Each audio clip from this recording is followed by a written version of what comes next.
ये कहानी वैश्य प्रेम में घिरे बिल्वा मंगल की है। बिल्वा मंगल एक ब्राह्मण पुरोहित का बेटा था जो अपना सारा समय एक चिंतामणि नाम की वैश्या के कोठे पर व्यतीत करता था। दुखी हो उसके पिता ने सोचा अगर इसकी शादी कर दी जाए तो यह सुधर जाएगा। इसी सोच के साथ उन्होंने उसकी शादी एक सुंदर कन्या से कर दी। शादी के बाद भी बिल्वा मंगल में कोई बदलाव नहीं आया। वो पहले की भांति ही चिंतामणि वैश्या के कोठे पर पड़ा रहता। कुछ दिनों के बाद उसके पिता की मृत्यु हो गई। बिल्वा मंगल को चिंतामणि के कोठे से बुलाया गया। उसके आने पर दाह संस्कार हुआ। उसके पिता ने मरने से पहले ही सारी संपत्ति मंगल की पत्नी के नाम कर दी थी। उसको जब यह मालूम हुआ तो उसने अपनी पत्नी से सारी संपत्ति अपने नाम लिखवा ली। कुछ दिन तो वो अपने घर अपने पिता की मृत्यु के बाद रुका, परंतु सारे क्रियाकर्म होने पर वैश्या प्रेम में अंधे बिल्वा को चिंतामणि से मिलने की घनघोर इच्छा हुई। एक रात को वह सारी दौलत लेकर चिंतामणि के कोठे पर जाने के लिए सोचकर निकला ही था। वैश्या चूड़ामणि से मिलने की चाह में बिल्वा मंगल घर से निकला तो आंधी तूफान चल रहा था। नदी में बाढ़ आई हुई थी,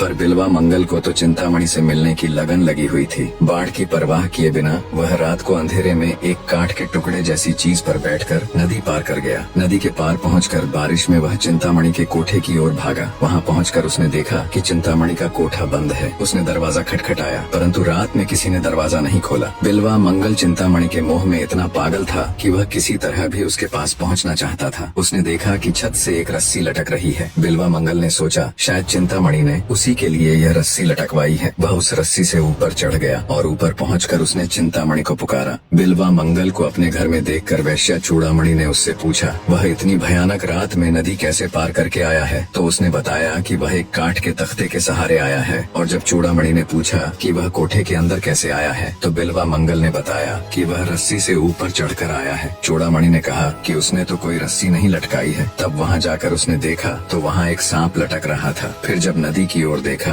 तो वहाँ पाया कि स्त्री की लाश बह रही थी। उसी लाश पर बिल्वा मंगल चढ़कर आया था। चूड़ामणि ने यह सब दिखाकर बिल्वा मंगल से कहा देखो तुम पाप में कितने अंधे हो चुके हो कि पाप और मोह के कारण तुमको स्त्री की लाश लकड़ी दिखी और काला सांप एक रस्सी। अगर तुम इतना मोह मुझे छोड़कर उस मालिक में लगाओ तो तुम इस संसार रूपी नरक से पार उतर जाओगे। वैश्या चूड़ामणि की बातों का बिल्वा मंगल पर बहुत असर हुआ। उसने बुरे कर्मों को छोड़ने का निश्चय कर लिया, पर असली परीक्षा तो बिल्वा मंगल की अभी बाकी थी। वैश्या चूड़ामणि ने जब बिल्वा को परमात्मा से मोह करने की बात कही तो उसे भी एहसास हुआ कि वो खुद भी तो एक गंदे कीचड़ में धंसी हुई है, वेश्यावृत्ति करती है। चूड़ामणि ने अपना साज सामान इत्यादि फिकवा दिया और भगवान के भजन में लीन हो गई। इधर बिल्वा मंगल भी अब चूड़ामणि के द्वारा ज्ञान प्राप्त होने से भगवान के भजन में लीन हो गया। वो बांसुरी बजाता और भिक्षा लेकर अपना पेट भरता। उसी नगर में एक महादानी सेठ भी रहता था। उसका नियम था जो कोई उसके दर पर आता वह कभी भी उसे खाली हाथ नहीं लौटाता। एक दिन बिल्वा मंगल भी सेठ के द्वार पर भिक्षा लेने के लिए पहुंच गया। उस दिन सेठ जी की धर्मपत्नी दान देने के स्थान पर बैठी हुई थी। वह अत्यंत रूपवती थी। उसको देखकर बिल्वा मंगल का मन चलायमान हो गया। उस दिन तो बिल्वा मंगल भिक्षा लेकर वापस चला आया। दूसरे दिन बिल्वा मंगल फिर से भिक्षा लेने गया। उस दिन बिल्वा मंगल ने सेठ जी से कहा आप महादानी हैं, इसलिए मैं आपसे एक दान मांगना चाहता हूँ। सेठ जी ने बिल्वा मंगल से दान मांगने को कहा। उस पर बिल्वा मंगल ने सेठ जी से कहा कि वह एक रात उनकी धर्मपत्नी के साथ निवास करना चाहता है। बीवी के साथ एक रात बिताने की बात सुनकर भी सेठ ने बिना विचलित हुए बिल्वा मंगल को दूसरे दिन शाम को आने का निमंत्रण दे दिया। सेठ ने जब ये बात सेठानी को बताई तो वह अत्यंत घबरा गई। बोली आपने यह क्या कर डाला। सेठ जी ने उत्तर दिया कि वह इतनी छोटी सी बात के लिए अपना प्राण नहीं तोड़ना चाहता। दूसरे दिन शाम को जब बिल्वा के आने का समय हुआ तो सेठानी अत्यंत घबरा रही थी। सेठ जी ने उससे कहा कि अतिथि सेवा में कोई भेद नहीं आने पाए, तुम्हें उसकी एक पत्नी के रूप में सेवा करनी होगी। बिल्वा मंगल जब आया तो उनको स्नान कराया, नए वस्त्र पहनाए, चंदन लगाया और फूलों के हार पहनाए। उसके बाद उसको सेठानी ने भोजन कराया। भोजन करने के बाद जब बिल्वा मंगल सोने के स्थान पर जा बैठा तो उस समय सेठानी असमंजस में पड़ गई कि वह क्या सेवा करे। जब उसने बिल्वा मंगल से पूछा तो उसने सेठानी को 2 सुई लाने को कहा। सेठानी की समझ में न आया कि बिल्वा मंगल को सुई क्यों चाहिए, परंतु उसने अपने कर्तव्य अनुसार आज्ञा का पालन किया। बिल्वा मंगल ने पहले सेठानी को बहुत अच्छी तरह देखा, फिर दोनों सुइयों को अपनी आंखों में घुसेड़ लिया। ये विचित्र घटना देखकर सेठानी बहुत घबराई और उसने शोर मचाकर सेठ जी को बुला लिया। सेठ ने भी जब बिलवा को देखा तो घबरा गया और उसने बिलवा मंगल से आंखें फोड़ने का कारण पूछा। तब बिलवा मंगल ने सेठ को अपनी पूरी जीवन कथा सुनाई। उसने कहा कि वह अपने नेत्रों के कारण रूप के मोह में फंसकर भगवान से दूर हो जाता था। ये उसके नेत्र ही थे जो उसको विषय वासना में फंसा देते और उसके विचारों को अच्छाई और उस परमात्मा से भटकाकर पाप के द्वार की ओर ले जाते। इसलिए उसने इस सारे फसाद की जड़ को ही काट डाला। इस घटना के बाद बिलवा मंगल परमात्मा की भक्ति में लीन हो गए और पूर्ण संत बने, जिन्होंने अनेक प्रसिद्ध काव्यों की रचना भी की, जिन्हें हम सूरदास जी के नाम से जानते हैं, जो अपने समय के सर्वश्रेष्ठ कवि और परम ईश्वर भक्त थे।